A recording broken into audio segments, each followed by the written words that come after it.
సరే పని సెలెక్ట్ చేసుకున్నాం. బట్ అంటే ఒకటిలేండి, నేను అనుకోవడం ఏంటంటే యంగ్స్టర్స్ రావడం స్టార్ట్ అయిపోయిన తర్వాత యంగ్ బ్యాచ్ అంతా వస్తున్నారు కదా, మెల్లగా డెఫినెట్ నేనే కాదు ఏ హీరోనా కొంతకాలం అయిన తర్వాత మెల్లగా ఫేడ్ అవుట్ అవ్వడం జరుగుతూ ఉంటుంది. కామన్. ఒక చిరంజీవి గారికి బాలకృష్ణ గారికి వాళ్ళకి కొన్ని తప్ప అదేంటంటే భయంకరంగా ఇమేజ్ ఉంది కాబట్టి, వాళ్ళకి ఫ్యాన్ ఫాలోయింగ్ భయంకరంగా ఉంది కాబట్టి వాళ్ళు సస్టైన్ డెఫినెట్గా అవుతారు. ఎక్కువ ఫ్యాన్ బేస్డ్ మనకు ఓపెనింగ్ రాగా మన సినిమా అప్పట్లో ఎలా ఉండేదంటే ఫ్రాంక్గా మాట్లాడుకుంటే సినిమా బాగుంటేనే సినిమాకి వచ్చేవాళ్ళు. ఓపెనింగ్లో కొట్టేసేసి అంత సీన్ లేదు. లేడీస్ ఫ్యాన్స్ అంతా సినిమా బాగుంది అనుకుంటే మెల్లగా అలా పెరుగుతూ వచ్చేది. ఇప్పుడు ఈ మధ్యకాలంలో అలా లేదు. ఫస్ట్ డేనే సినిమా బాగోలేకపోతే 4వ రోజుల్లో తీసేస్తున్నారు. 4 రోజు మధ్యాహ్నానికే ఉంటుందా సినిమా బాగోలేదని టాక్ వస్తే అసలు రావట్లేదు జనం. అలా అయిపోయింది. బట్ ఎనీవే నేను ఫస్ట్లో అయితే నేను ఎలా ఇండస్ట్రీలో నిలబడాలి అని అనుకున్నాను, నిలబడతానే ఉన్నా. ఏదో ఒక రూపంలో క్యారెక్టర్ అవనండి. ఇప్పుడు వచ్చిన మన ఈ మధ్య కోట బొమ్మడి ఒక మెయిన్ లీడ్ క్యారెక్టర్గా ఈ టైంలో కోట బొమ్మళ్ళి అనేది రావడం, నీకు అలాంటి క్యారెక్టర్ రావడం అసలు మార్వెలస్. ఆ పెర్ఫార్మెన్స్ కానీ నువ్వు ఎంత బాగా సూట్ అయ్యావంటే ఆ క్యారెక్టర్కి, అంటే పీపుల్ బిలీవ్డ్ యూ. ఒక సిన్సియర్ పోలీస్ ఆఫీసర్ అంటే నువ్వు ఇన్నాళ్ళు నిలబెట్టుకున్న ఒక రికార్డ్ ఏదైతే ఉందో, మంచివాడు శ్రీకాంత్, నిజాయితీ గలవాడు, ఫ్రాంక్ అన్న ఇమేజ్ ఉంది చూడు నీకు, అది బాగా ప్లస్ అయింది థియేటర్లో. వాసు వాళ్ళు కూడా అదే ఆలోచించారు. ఎందుకంటే ఈ క్యారెక్టర్ ఏంటంటే చాలా చాలా కష్టం ఈ క్యారెక్టర్ చేయడం తెలుగులో. అంటే ఆయన ఒరిజినల్ చూసుంటారు కదా, జోజు ఆ క్యారెక్టర్ చేయడం చాలా కష్టం. అది అతని బాడీ లాంగ్వేజ్ చాలా డిఫరెంట్గా ఉంటుంది. అవును, పర్ఫార్మెన్స్ లెవెల్స్ కూడా చాలా న్యాచురల్గా, చాలా ఇంట్లో పక్కన చేసుకుంటే ఆ టైప్లో ఎమోషన్స్ అలా టచ్ చేస్తాడు. ఫస్ట్ నేను అనుకున్నాను ఆ క్యారెక్టర్ ఎంతవరకు మనం న్యాయం చేయగలం అనుకున్నాను. వాళ్ళు ఏమన్నారంటే ఆ ఫేస్లో సెంటిమెంట్ పండించగలగాలి, ఎమోషన్ ఉండాలి, అన్ని రకాలుగా ఉంటే కనుక న్యాచురల్గా చేసుకుంటూ వెళ్ళిపోవాలి అనే పద్ధతిలో అనుకున్నాం. అతను ఇమిటేట్ చేయడం వాసు నేను డిస్కస్ చేసుకున్నప్పుడు ఏంటంటే మన పద్ధతిలో మనం వెళ్ళిపోదాం. నేను వాళ్ళని ఇమిటేట్ చేసి వాడు ఇమిటేట్ ఇప్పుడు యాజ్ ఇట్ ఈజ్ దింపాలంటే ప్రతి సీన్ చేసుకుని చేయాలి. బట్ దానికి దీనికి చాలా మార్పులు ఉన్నాయి, బాగా మార్పులు ఉన్నాయి. ఎందుకంటే నా రూట్లో నేను చేసుకుంటూ వెళ్ళిపోయాను అంతే. దానికి కష్టపడింది కూడా లేదు. ఆ ఫీలింగ్స్ డైరెక్టర్ ఏం చెప్తే అది, అంటే నీకు కష్టపడడానికి ఏముంది, ఇన్ని సినిమాలు చేసి ఇన్ని వేరియేషన్స్ క్యారెక్టర్ అర్థం చేసుకుంటే చాలు అంతే. అది నువ్వు ఎమోషన్స్ క్యారెక్టర్లో ఉన్న ఎమోషన్ అర్థం చేసుకున్నావంటే.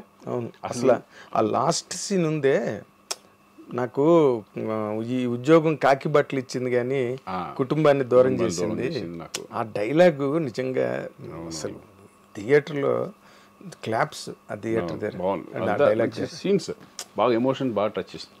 అంటే కామన్ పోలీసు ఎంత స్ట్రగుల్ పడుతున్నాడు నిజంగా. ఒక మామూలు మిడిల్ క్లాస్ లాగానేగా అంతే పోలీస్ అంటే. పెద్ద రేంజ్లో ఉన్నవాళ్ళు దట్ ఈస్ కొంచెం డిఫరెంట్గా ఉంటుంది.